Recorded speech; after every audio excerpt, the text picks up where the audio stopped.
Alright guys, तो आज की हम अपनी इस वीडियो में बात करेंगे नेहरू एरा के बारे में। नेहरू एरा क्या है? एक्चुअल में नेहरू एरा बेसिकली टाइम है 15 अगस्त 1947 से लेके 27 मई 1964 तक का, जिसके दौरान पंडित जवाहरलाल नेहरू जी ने as a prime minister of India जो रोल प्ले किया था और उनके अंदर उनकी क्या अचीवमेंट्स थी, क्या क्या बड़े बड़े काम उन्होंने कंट्री के लिए किए थे। तो आज के हम इस वीडियो में बेसिकली कुछ बड़े बड़े पॉइंट्स के बारे में ही बात करेंगे जो उस टाइम पे हुए थे और बेसिकली उनका आज भी जो है इम्पैक्ट वो दिखता है। जब ब्रिटिश ट्रेडर्स इंडिया में आए थे तो ऑब्वियसली हमारी जो कंट्री थी वो अलग अलग रियासतों में बटी हुई थी। तो उन्होंने क्या किया, कुछ पॉलिसीज बनाई जिसके अंडर क्या किया कि जितनी भी रियासतें थी उन सबको एक जगह इकट्ठा किया गया और उसके बाद उन्होंने अपनी पॉलिसीज अप्लाई की इंडिया में ब्रिटिशर्स ने, और जिसके दौरान ऑब्वियसली 200 साल तक वो हम पे राज करके गए हैं। और आज़ादी के टाइम जब वो इंडिया छोड़ के गए तो हमारी कंट्री को ऑब्वियसली वो उसी हालात में छोड़ के गए थे जिस हालात में वो थी जब वो इंडिया में आए थे, मीन्स कि अलग अलग रियासतों में तोड़ के गए थे। तो सबसे बड़ा चैलेंज ऑब्वियसली पार्टीशन हुआ, वो बात अलग थी। तो आज़ाद भारत में जो जिस टाइम पे हमारा हमारा देश पूरी रियासतों में बटा हुआ था, उस टाइम पे इस पूरे देश को एक जगह पे इकट्ठा करना, एक सूत्र में बांधना एक बहुत बड़ा चैलेंज था। ऑब्वियसली हमारी जो कंट्री थी जब ब्रिटिशर्स गए थे तो ऑब्वियस सोशल लेवल पे, इकोनॉमिकल लेवल पे, पॉलिटिकल लेवल पे, इवन के एडमिनिस्ट्रेटिव लेवल पे भी हमारी कंपनी को बैकवर्ड पोजीशन पे ले आए थे। ब्रिटिशर्स इंडिया से जाते जाते ऑब्वियसली बैकवर्ड तो हमें बना ही गए थे, बट इसी के साथ साथ और भी बहुत सारी प्रॉब्लम्स छोड़ गए थे पीछे। पार्टीशन के बाद ऑब्वियसली बहुत सारे लोग इंडिया से पाकिस्तान गए और पाकिस्तान से इंडिया आए, तो उन ऑब्वियसली उससे रिफ्यूजीज बहुत ज़्यादा क्रिएट हो गए थे। और उसको भी मैनेज करना उस टाइम की सरकार के लिए, जब उनके पास कुछ भी रिसोर्सेज नहीं है, कुछ भी मैनेज करने की मैन पावर नहीं है, कुछ कोई सिस्टम नहीं है, तो उस टाइम पे उन्होंने कैसे मैनेज किया होगा, ये एक प्रॉब्लम थी। उसके बाद जो दूसरी बड़ी प्रॉब्लम थी कम्युनल वायलेंस। इसी के साथ साथ जो बड़ी प्रॉब्लम देखी गई वो थी मास पॉवर्टी। उस टाइम पे जो पैसा था वो बहुत ही सिलेक्टेड पीपल्स के हाथ में था। उस चीज को मैनेज करना, उस लोगों को 2 टाइम का खाना प्रोवाइड करना उस टाइम की गवर्नमेंट के लिए भी बहुत बड़ा चैलेंज था। आप इमेजिन करिए कि आप किसी कंट्री की मोर देन 80% पॉपुलेशन गरीब है और भूखमरी से जूझ रही है, और उस टाइम पे हमने ऑब्वियसली बाहर दूसरी कंट्री से सपोर्ट मांगी थी।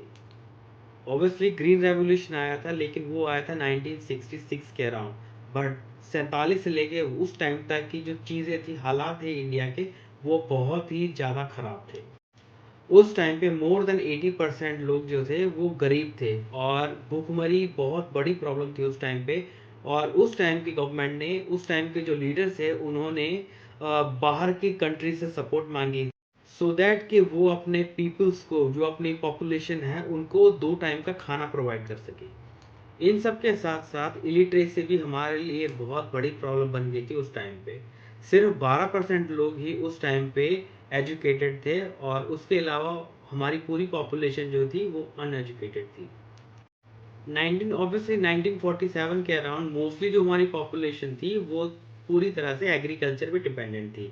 लाइक के मोर देन 60% पॉपुलेशन हमारी एग्रीकल्चर पे डिपेंडेंट थी। और जो उस टाइम पे हमारी पूरी कंट्री के जीडीपी का 54% बनता था।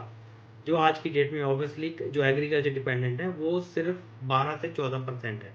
लेकिन नेहरू एरा के टाइम पे वो जो फिगर्स थे वो 54% थे हमारी टोटल जीडीपी का। और ऑब्वियसली इंडस्ट्रीज के हालात भी बहुत अच्छे नहीं थे उस टाइम पे। एक तरफ तो हमारी कंट्री जो थी वो मोस्टली एग्रीकल्चर पे डिपेंडेंट थी, और दूसरी तरफ पूर इंडस्ट्रीज जो ऑब्वियसली अच्छा परफॉर्म नहीं कर रही थी एक कंट्री के लेवल पे, जो आज की डेट में बहुत अच्छा है। बट उस टाइम पे उसको चीज़ को बोलते थे लो इकोनॉमिक कैपेसिटी, जिसके अंदर हम एग्रीकल्चर प्लस इंडस्ट्रीज को इवेल्युएट करते थे कंट्री लेवल पे। और ये पूरे जो चैलेंजेस थे ये सिर्फ इंटरनल चैलेंजेस थे। इसी के साथ साथ हमारे एक्सटर्नल चैलेंजेस भी बहुत सारे थे, लाइक कि यूएसएसआर का इन्वॉल्वमेंट उस टाइम पे वर्ल्ड वॉर 2 के बाद। और ऑब्वियसली हमारे जो नेबर्स थे वो भी अच्छे नहीं थे, लाइक ऑब्वियसली चाइना के साथ हमारी फाइट हुई थी 1962 में, और 2 बार पाकिस्तान के साथ हो चुकी है 65 एंड 1971 में। तो ये भी ऑब्वियसली इन ये जो फाइट्स थी इन्होंने भी हमारी इकोनॉमी में कोई अच्छा असर नहीं डाला था। ये भी ऑब्वियसली हमें पीछे धकेल के ले गई थी। ये सारी जो प्रॉब्लम्स थी उस टाइम पे कंट्री ने फेस की थी। कंट्री की पॉपुलेशन बहुत बुरे टाइम से गुजर रही थी और नेहरू जी ने ये सारी चीज़ों को कैसे टैकल किया, वन बाय वन क्या प्लानिंग थी उसकी, और अमीर और गरीब का गैप जो उस टाइम पे बहुत ज़्यादा था उनको कम करने के लिए उनकी क्या प्लानिंग्स थी, इन सब की चर्चा हम नेक्स्ट वीडियो में करेंगे।